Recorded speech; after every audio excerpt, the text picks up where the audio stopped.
Now, women hold a majority of lower wage jobs, but they're not the only ones stifled by stagnant wages.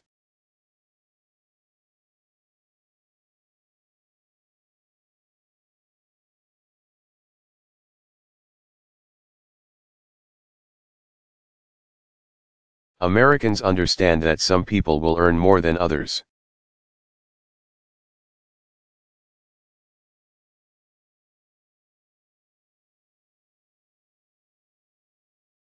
And we don't resent those who, by virtue of their efforts, achieve incredible success.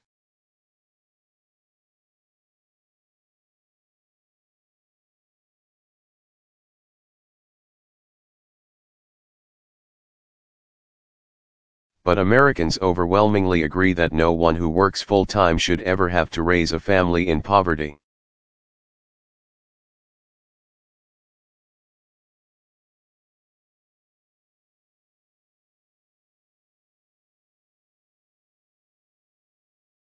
In the year since I asked this Congress to raise the minimum wage, 5 states have passed laws to raise theirs.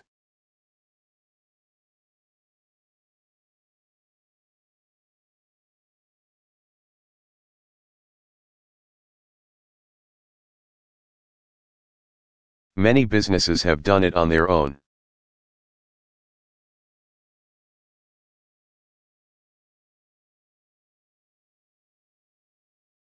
Nick Shute is here tonight with his boss.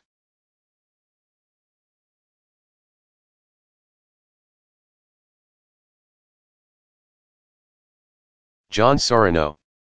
John's an owner of Punch Pizza in Minneapolis, and Nick helps make the dough.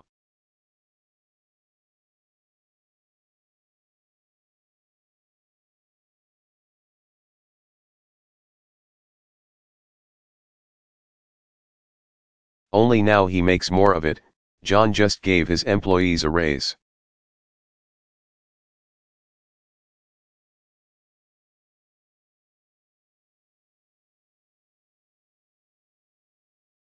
To $10 an hour, a decision that eased their financial stress and boosted their morale.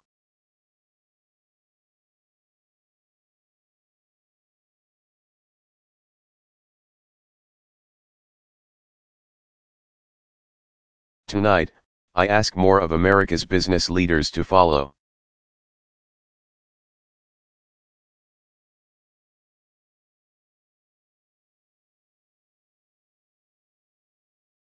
John's lead and do what you can to raise your employees' wages.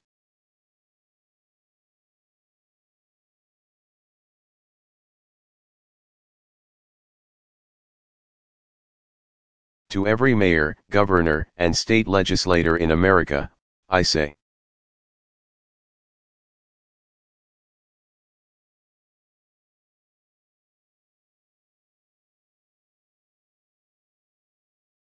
you don't have to wait for Congress to act. Americans will support you if you take this on.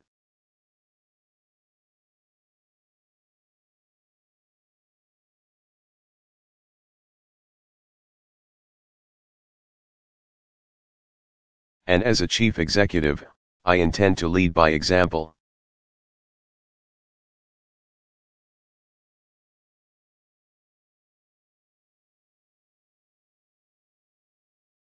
Profitable corporations like Costco see higher wages as the smart way to boost productivity and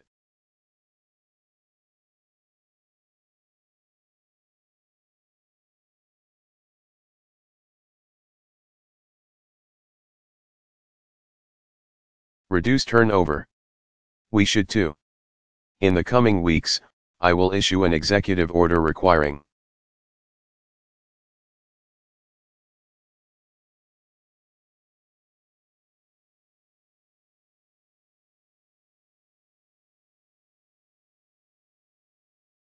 federal contractors to pay their federally funded employees a fair wage of at least $10.10 an hour.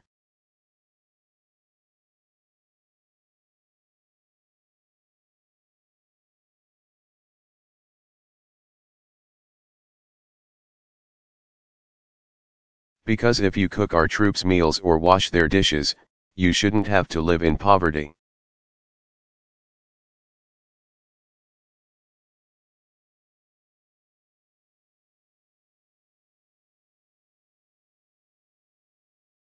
Of course, to reach millions more, Congress needs to get on board. Today,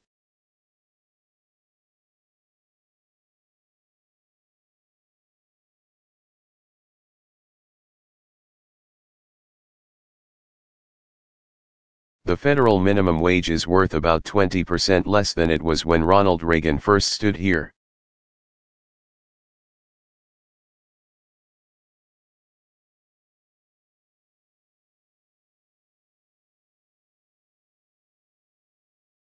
Tom Harkin and George Miller have a bill to fix that by lifting the minimum wage to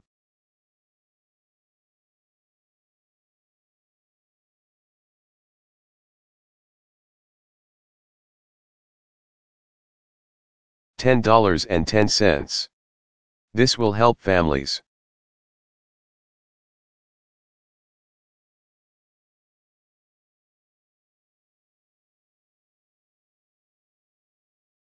It will give businesses customers with more money to spend.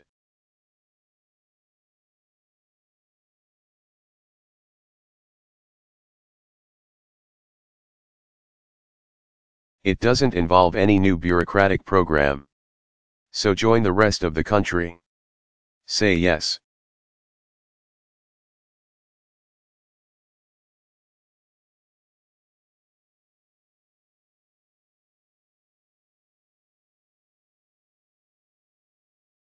Give America a raise.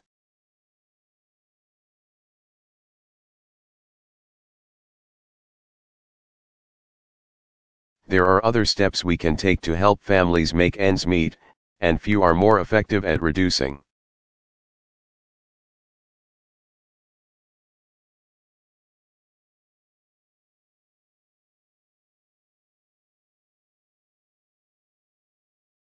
Inequality and helping families pull themselves up through hard work than the earned income tax credit.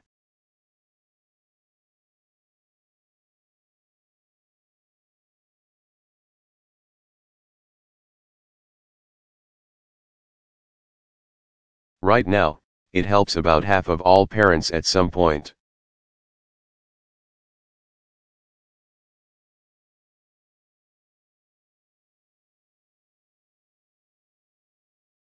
But I agree with Republicans like Senator Rubio that it doesn't do enough for single workers who don't have kids.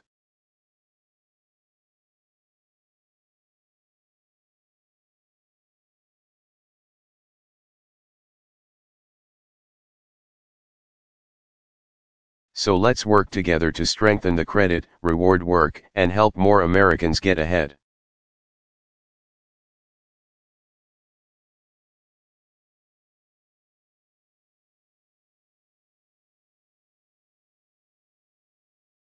Let's do more to help Americans save for retirement.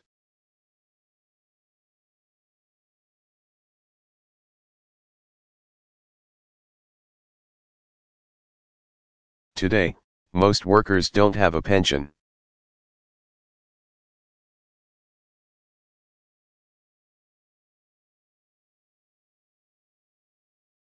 A social security check often isn't enough on its own.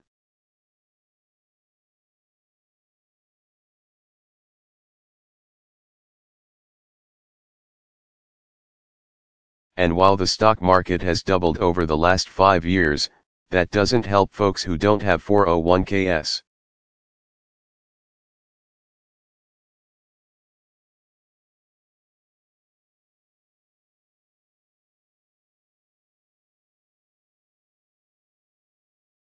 That's why, tomorrow, I will direct the Treasury to create a new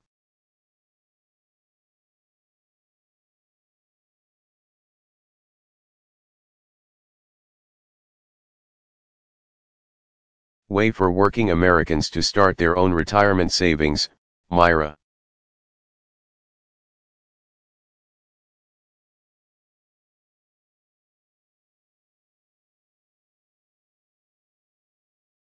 It's a new savings bond that encourages folks to build a nest egg.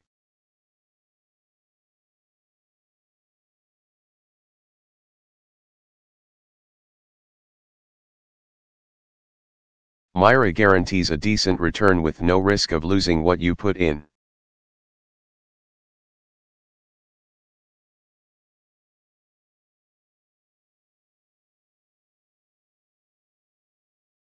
And if this Congress wants to help, work with me to fix an upside-down tax code that gives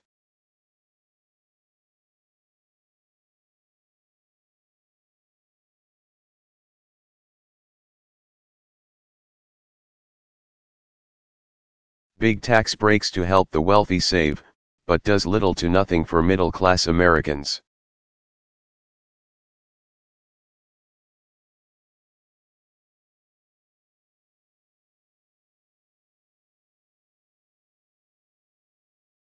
Offer every American access to an automatic IRA on the job.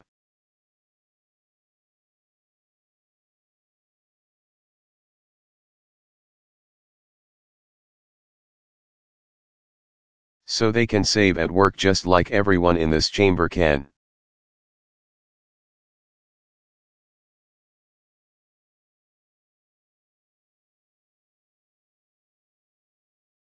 And since the most important investment many families make is their home,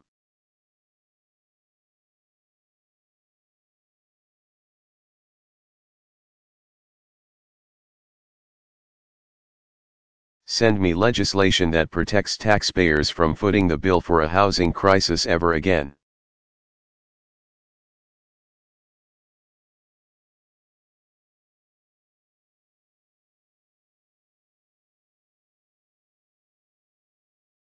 And keeps the dream of homeownership alive for future generations of Americans.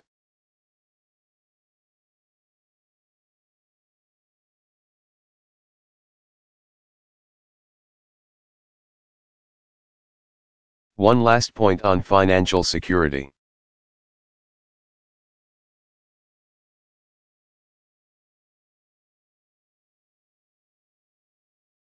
For decades, few things exposed hard-working families to economic hardship more than a broken healthcare system.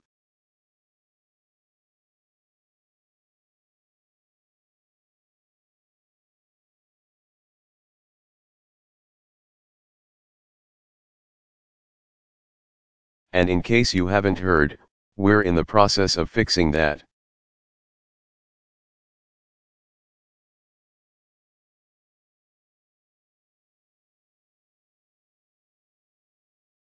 A pre-existing condition used to mean that someone like Amanda Shelley,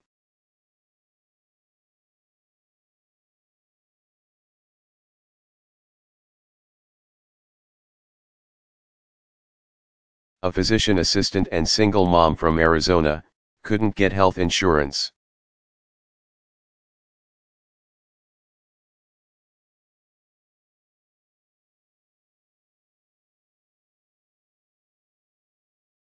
But on January 1st, she got covered. On January 3rd, she felt a sharp pain.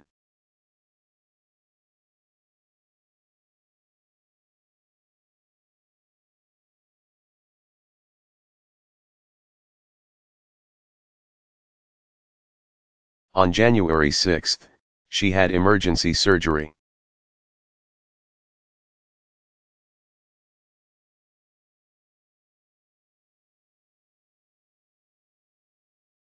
Just 1 week earlier, Amanda said, that surgery would have meant bankruptcy.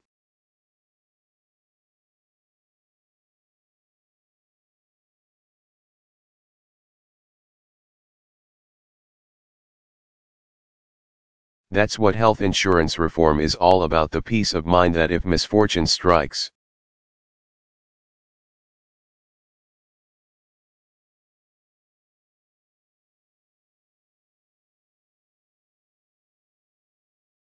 you don't have to lose everything.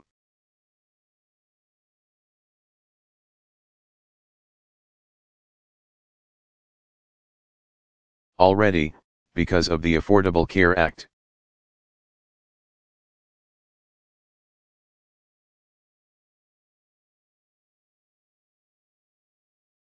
More than 3 million Americans under age 26 have gained coverage under their parents' plans.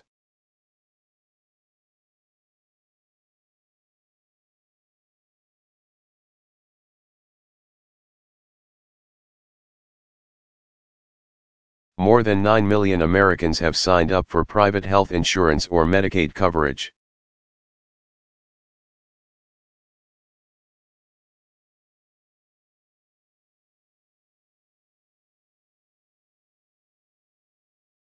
And here's another number, 0.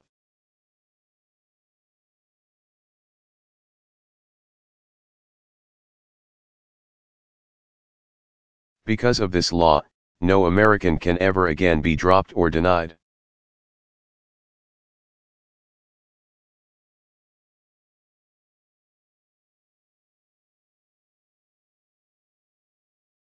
Coverage for a pre-existing condition like asthma, back pain, or cancer.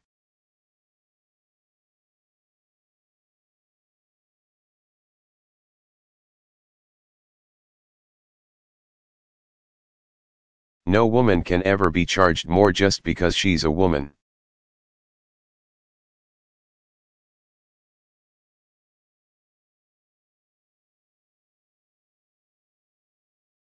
And we did all this while adding years to Medicare's finances.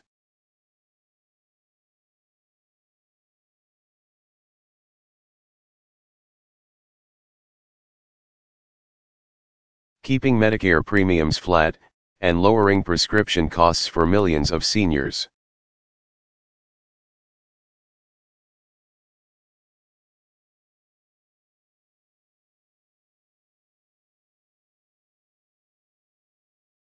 Now, I don't expect to convince my Republican friends on the merits of this law.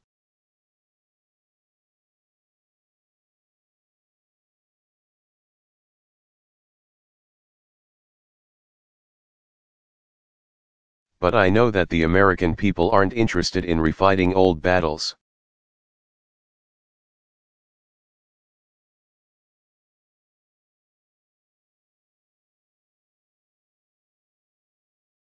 So again, if you have specific plans to cut costs, cover more people.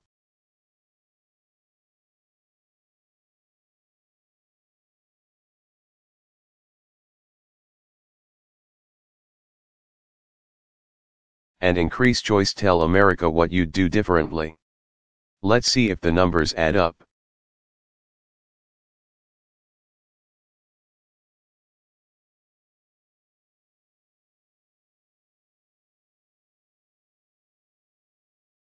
But let's not have another 40-something votes to repeal A.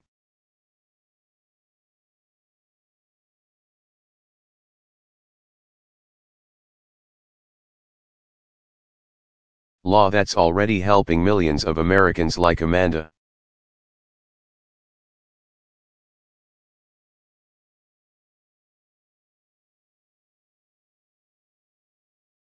The first 40 were plenty. We got it. We all owe it to the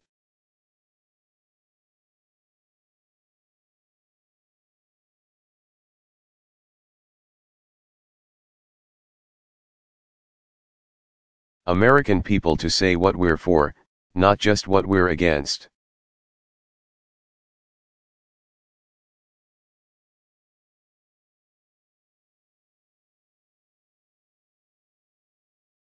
And if you want to know the real impact this law is having,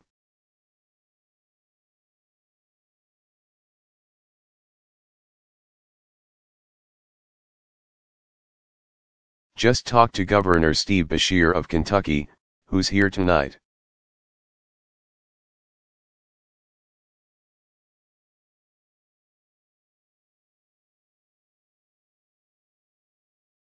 Kentucky's not the most liberal part of the country.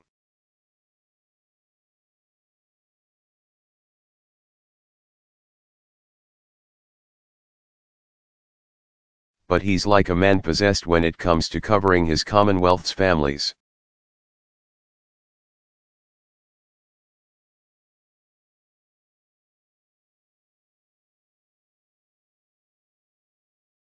They are our friends and neighbors, he said.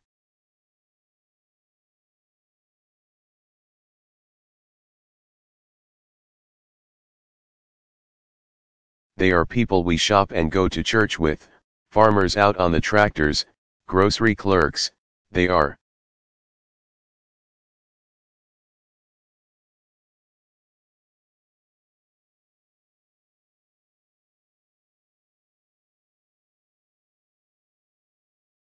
People who go to work every morning praying they don't get sick. No one deserves to live that way.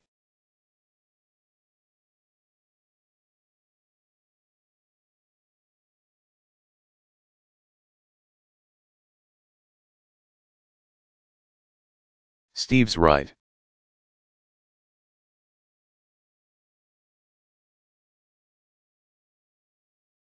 That's why, tonight, I ask every American who knows someone without health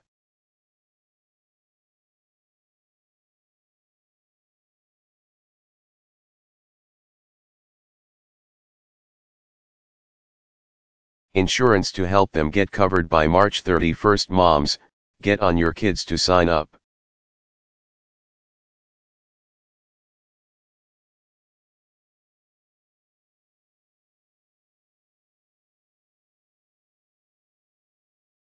Kids, call your mom and walk her through the application.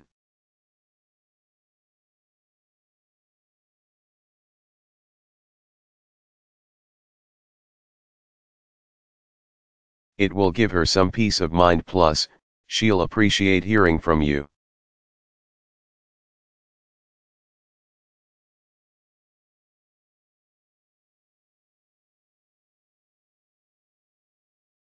After all, that's the spirit that has always moved this nation forward. It's the spirit of citizenship.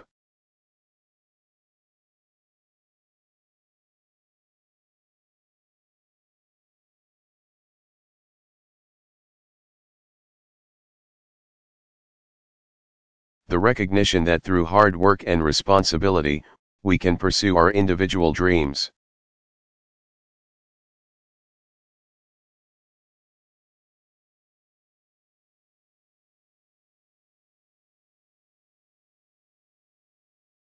But still come together as one American family to make sure the next generation can pursue its dreams as well.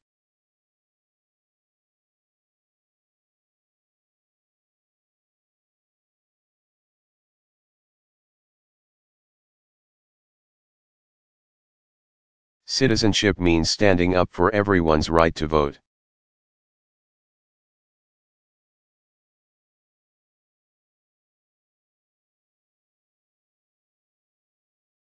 Last year, part of the Voting Rights Act was weakened.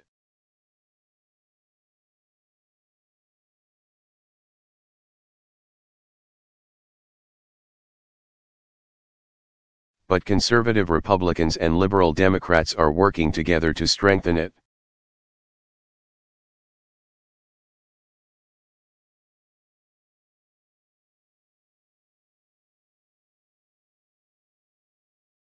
And the bipartisan commission I appointed last year has offered reforms so that no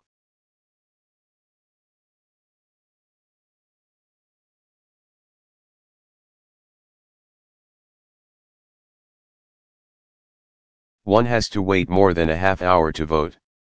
Let's support these efforts. It should be the power of our vote.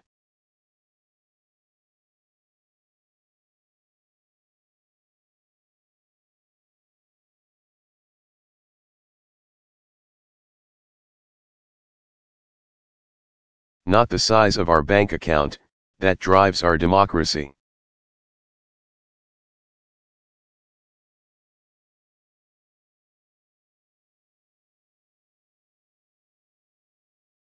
Citizenship means standing up for the lives that gun violence steals from us each day.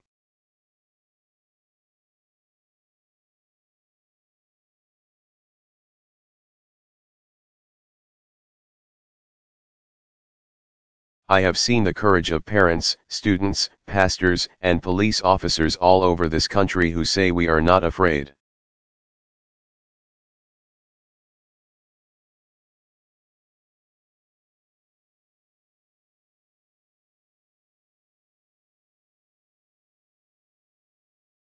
And I intend to keep trying, with or without Congress.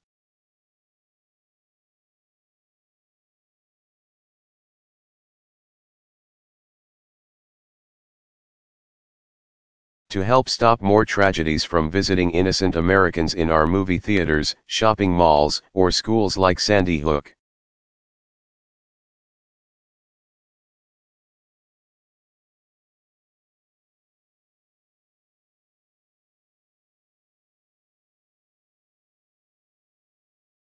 Citizenship demands a sense of common cause, participation in the hard work of self-government.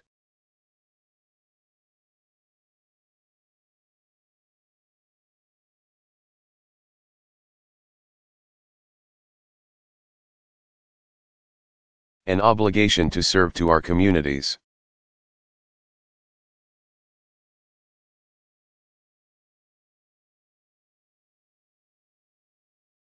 And I know this chamber agrees that few Americans give more to their country.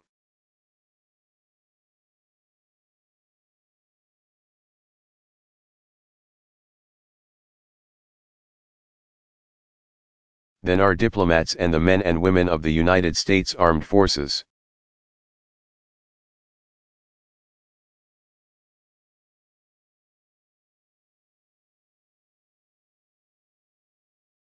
Tonight, because of the extraordinary troops and civilians who risk and lay down their lives to keep us free.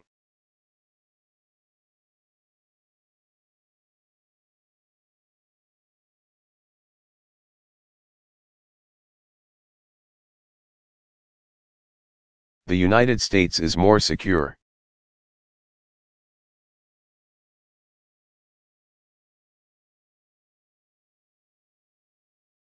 When I took office, nearly 180,000 Americans were serving in Iraq and Afghanistan.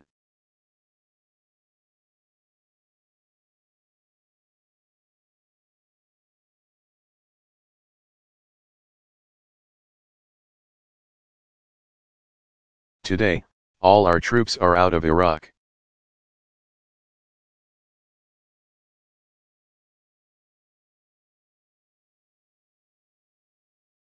More than 60,000 of our troops have already come home from Afghanistan.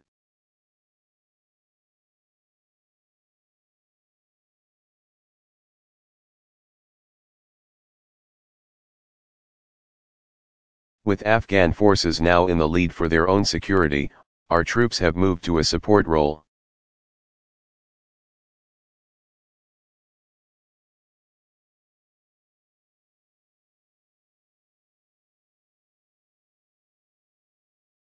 Together with our allies, we will complete our mission there by the end of this year.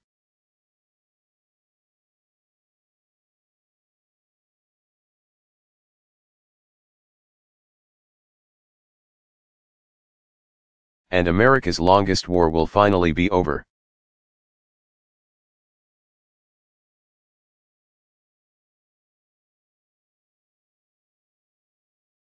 After 2014, we will support a unified Afghanistan as it takes responsibility for its own future.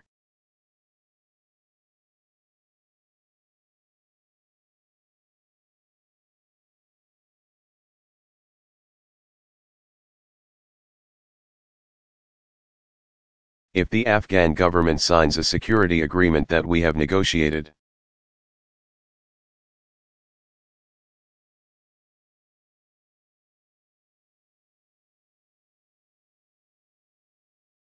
a small force of Americans could remain in Afghanistan with NATO allies to carry out two narrow missions.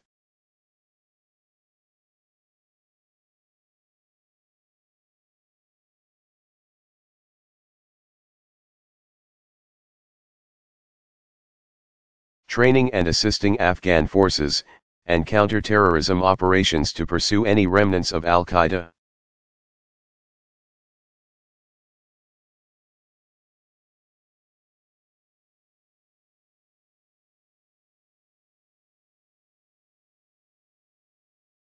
For while our relationship with Afghanistan will change, one thing will not.